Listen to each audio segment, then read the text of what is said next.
ராமாயண காலத்தில் ராமர் போர்க்களத்தின் போது பலரை நெஞ்சை உழுக்கச் செய்த ஒரு கதை உண்டு.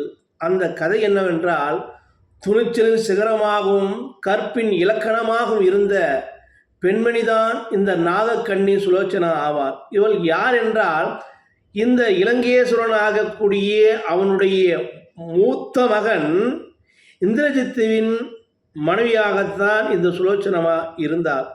இந்த சுலோச்சனா ஏன் இந்திரஜித்தை மணந்தாள் என்றால், அதீத சிவ பக்தனாக இருக்கக்கூடிய இந்திரனின் பக்தியை நெகிழ்ந்து மகிழ்ந்து அவரோடு இல்லறம் நல்லறமாகவே நடந்து கொண்டே வந்தது.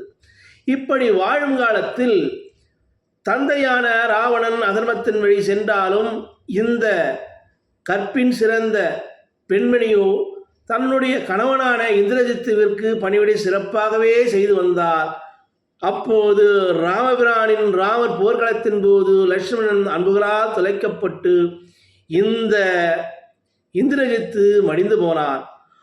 மடிந்து போன போது அவன் தலை வெட்டப்பட்டது. அந்த தலையை ராமபிரான் பார்க்குடத்திற்கு எடுத்துச் சென்றார்கள். சுக்ரீவன், அனுமன் எல்லாம் உடலை இலங்கைக்கு அனுப்பினார்கள்.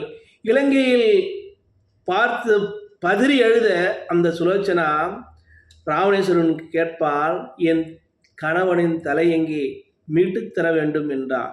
அதற்கு மகளே, ராவணன் சொல்லுகின்றான், மகளே, நீதி நெறி தவறாமல் பிழையாமல் வாழக்கூடியவன் ராமபிரான், அவரிடம் சென்று நீ யாசகமாக கேளு, இந்த தலையை தருவார் என்றார்.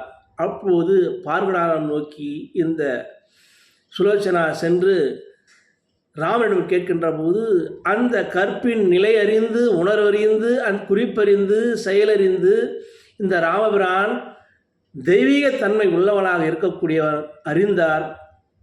இதில் இருக்கக்கூடிய தலை உன் கணவன்தானா என்று பார் என்றால், இந்த இந்திரஜித்திலும் மற்றவர்களும் பரிதவித்தார்கள். யார் தலை என்று புரிதாமல், நான் கற்பினை தவறாதவள் ஆகையால் என் கணவனிடம் நான் பேசுகிறேன் என் கற்பின் உணர்வால் என்று இந்திரஜித்திடம் பேசுகின்ற போது அந்த தலை வெட்டப்பட்ட தலை பேசியதாம். ராமபிரானின் புகழையெல்லாம் பறைசாற்றியதாம். கண்ணீர் மல்க அழுது அந்த தலையோடு இலங்கையை சென்று அடக்கலம் செய்து சதி என்கின்ற உடன்கட்டை ஏறக்கூடிய தீயில் ஏறி தன்னையும் மாய்த்து கொண்டாள் அவள். அன்பு, வீரம், கற்பு, திறன் என அனைத்திலும் சிறந்து விளங்கிய நாக இளவரசி சுலோச்சனாவின் கதை.